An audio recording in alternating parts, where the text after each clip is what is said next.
far, we've gone to 3 different sites. Can you tell me about your experience, what you've seen so far? Well, it's really impressive. The amount of work that's gone into here, and obviously it's been the hard work of a lot of good union workers, to put together something that's so beautiful and large, and I think there's a lot of promise to it. So for us, I mean, for someone who works on transportation policy in DC all the time, to see that work being put into work here and see the benefits of all the investment we're doing, it's really something. You've talked about high-speed rail a lot back in DC. Met with legislators, some who are on board, who aren't, being able to actually see construction, where the tracks will be laid, being able to climb. What kind of experience has that been for you?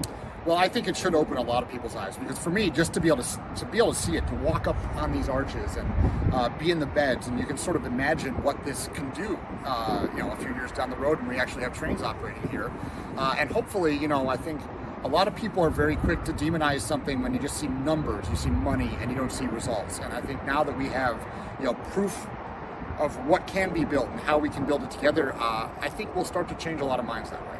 Yeah. The workers, I mean, that's been a huge thing on our program we're trying to put out there. Just your experience, what are some of the great things of having a labor job? Well, certainly, I mean, this is the best pathway to the middle class for people, is to get a good union job. And talking to one of the people earlier, and he mentioned there's a carpenters union, there's the operating engineers, the laborers, the electrical workers, iron workers, all of these unions that have members here on the property, and that are creating a lot of good jobs for people in this part of the country. It's a really, it's a life-changing type of thing for these people, and to give them that opportunity. And as we know in the labor movement, the most skilled, the most efficient, the best trained workers are union workers when it comes to building trades.